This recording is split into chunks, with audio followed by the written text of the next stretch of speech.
نحمدہ و نصلی علی رسولہ الکریم۔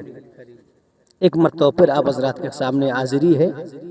اچھا، آج کا جو موضوع ہے نا بڑا اہم ہے اور بڑی خاص موضوع ہے، اور آپ کا توجہ اشد ضروری ہے کہ آخر میں اس کا میں وظیفہ علاج بھی بتا رہا ہوں، روحانی وظائف بھی دوں گا آپ حضرات کو، اور اس کی طرف اس کا حل بھی آپ حضرات کے سامنے رکھنا چاہ رہا ہوں۔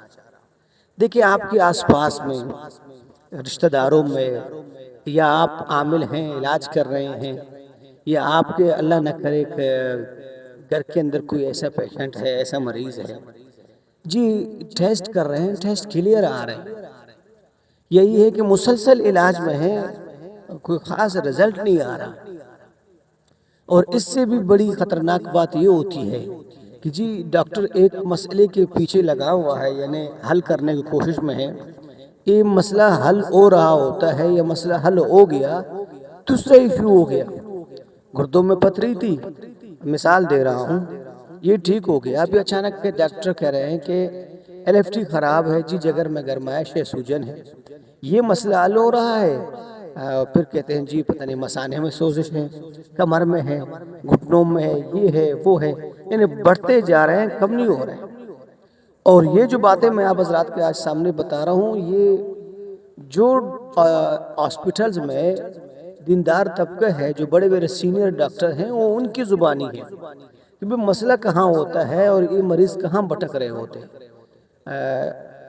گزشتہ سال ایک بہت بڑے ڈاکٹر کی زبانی ہم نے اپنے بڑوں سے سامنے سنا، وہ فرما رہے تھے کہ ڈاکٹر کہتے ہیں کہ ہم جانتے ہیں، دیکھتے ہیں کہ یہ مسئلہ ہمارے ڈاکٹروں کی ہے ہی نہیں، لیکن لوگ چونکہ دین سے اور مسنون اعمال سے دور ہیں، روحانی علاج سے دور ہیں، تو ہم مجبور ہیں، ڈاکٹر کہہ نہیں سکتے سامنے، ہم انجیکشن پہ انجیکشن دے رہے ہیں اور ڈرپ پہ ڈرپ لگا رہے ہیں، دوائیوں پہ دوائیاں دے رہے ہیں، گولیاں دے رہے ہیں، بس ہم کام چلا رہے ہیں، کیا کریں؟ لوگوں کے گمان رجحان اس طرف ہے ہی نہیں، مسئلہ کہاں ہے؟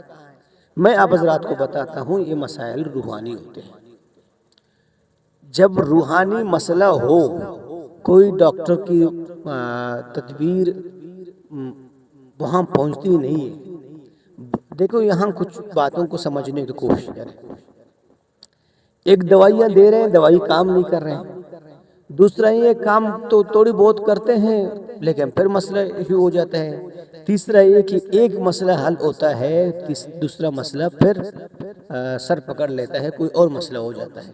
یہ تین ایشوز ہیں، ہر ایک کے لیے میں انشاءاللہ کوشش کروں گا، آپ کو وظائف دوں گا، اور بعض اوقات تو ڈاکٹر آخر میں لا علاج کر دیتے ہیں۔ یہ پھر بڑا خطرناک مرحلہ ہے، یہ مریض کا خطرناک اسٹیج ہے۔ جب مریض کی جسمانی قوت مدافعت ختم ہو جائے اور پاکی ناپاکی کے اس کو تمیز نہ رہے، تو پھر یاد رہے کہ روحانی علاج میں بھی مشکلات ہوگی، عامل کے لیے بھی مشکلات ہوگی کہ اس مریض کو اب کیسا ہینڈل کر لیں گے۔ لیکن آپ شروع میں سمجھنے کی کوشش کریں۔ اچھا، بعض اوقات ایسا ہوتا ہے کہ آپ مجبور ہیں، مریض جی ہاسپٹل میں ہیں اور اس کا علاج تو روحانی ممکن نہیں ہے، وہاں ڈاکٹروں کے ماحول میں گھر والے پہ کچھ خواہش ہے کہ ڈاکٹری علاج رہے، اور کچھ کی خواہش یہی ہے کہ جی روحانی علاج ہو، یا ایسا سمجھے کہ مریض آکسیجن پہ، اب کیا کریں؟ دوائیاں دے رہے ہیں، کام نہیں کر رہے ہیں۔ تو سب سے پہلے میں اس کی وظیفہ دینے کی آپ کو کوشش کروں گا۔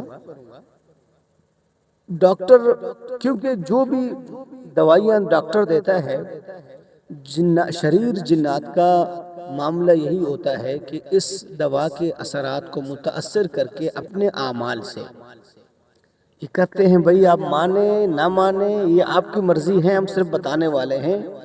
وہ کہتے ہیں نا، مجھے ہے حکم ازا لا الہ الا اللہ، ہم تو صرف بتا رہے ہیں، آپ مانیں، یہ جدت میں جائیں، نئے ماڈرن میں جا کے آپ انکاری کریں، وہ آپ کی مرضی، لیکن یہ مسئلہ ہے کہ یہ شریر جنات جادوگر اپنے اعمال سے دوائیوں کے اثرات میں خلل ڈالنے کے لیے عمل کرتے ہیں، پھر وہ دوائیاں اثر نہیں کرتے۔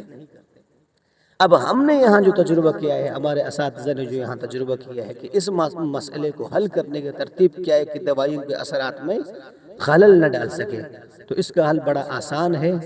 خلوص دل کے ساتھ جو بھی دوائیاں ہیں ان دوائیوں میں ایک پاورفل، طاقتور اور ایک اثار نما وظیفہ ہے جو قرآنی وظائف کہلاتے ہیں، اور وہ ہے سورہ اخلاص کے وظیفہ۔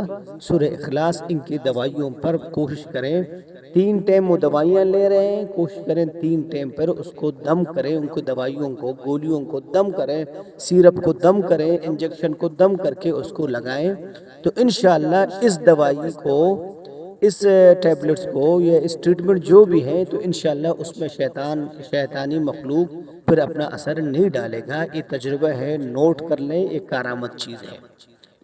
خواہ وہ طب کی دوائیاں ہوں، خواہ وہ ڈاکٹری دوائیاں ہیں، جو بھی ہیں، سورہ اخلاص 10 مرتبہ پڑھ کر کے دم کر دیں۔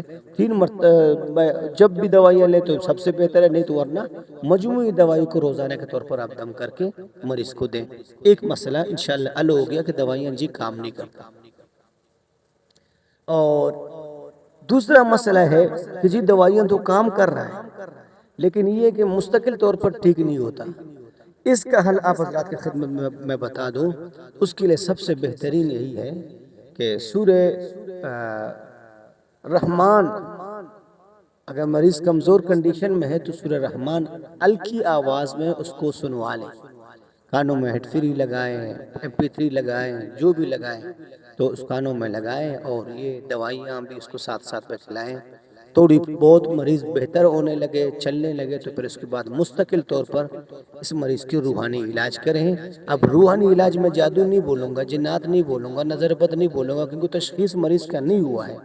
تشخیص جو بھی ہو پھر آپ کر لیں۔ اب یاد رہے اس بات کو، نظر بد میں بھی ایسا ممکن ہے، اور جنات کے مسائل میں بھی ایسا مریض کا کنڈیشن ممکن ہے، جادو میں بھی ہے، لیکن یہ تینوں مسئلہ روحانی مسائل ہیں، یہ ڈاکٹری نہیں ہے۔ وقتی طور پر ڈاکٹر اس کو دوائی دے کر انسان کو کنٹرول کر لیں گے، لیکن یہ ڈاکٹری مستقل علاج نہیں ہے۔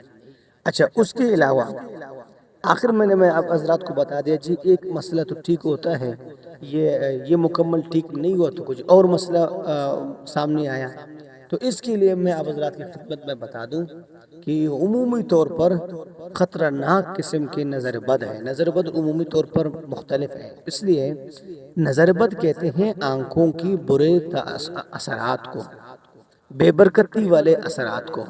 اسی لیے کہتے ہیں جو بھی چیز دیکھیں ماشاءاللہ کہیں، تاکہ اس میں برکت والی اثرات آ جائیں، نہیں تو ورنہ پھر یہ بے برکت جو اثرات ہوتے ہیں یہ مریض کو بہت نیچے گرا دیتے ہیں۔ مختلف ہوتے ہیں، بہت سارے کے آنکھوں کے برے اثرات بہت زیادہ ہیں، بہت ساروں کے تھوڑا کم ہے، بہت ساروں کا ہلکا ہے، بہت ساروں کا نارمل ہے۔ تو یہ ممکن ہے کہ اس جسم پورے باڈی پر نظر بد لگی ہے، جو مختلف حصے سے ڈیمیج ہوتا جا رہا ہے، تو سب بہتر یہی ہے کہ اس کو نظر کا علاج کر لیں۔ سورہ قلم کی دونوں جو آخری آیتیں ہیں، اس سے اس کو علاج کریں، وہیں یکاد الذین کفروا آخر تک 21 مرتبہ پڑھ لیں، اس کو دوائیاں بھی دیں اور یہ دم بھی کر دیں۔ پھر اس کے بعد آپ اس کا تشخیص کر دیں، جو بھی مسئلہ آئے، نظر بد آئے، جادو آئے، جنات آئے، جو بھی آئے، اسی مطابق آپ اس کو علاج کر لیں۔ خدارا میرے بات کو سمجھنے کی کوشش کریں، جدت پہ شدت نے اختیار نہ کریں، یعنی آپ جدید اپنے آپ کو سمجھ کے روحانی سے انکاری نہ بنیں، مریض کے جسم سے نہ کھیلیں، مریض کے تکالیف سے آپ مت کھیلیں۔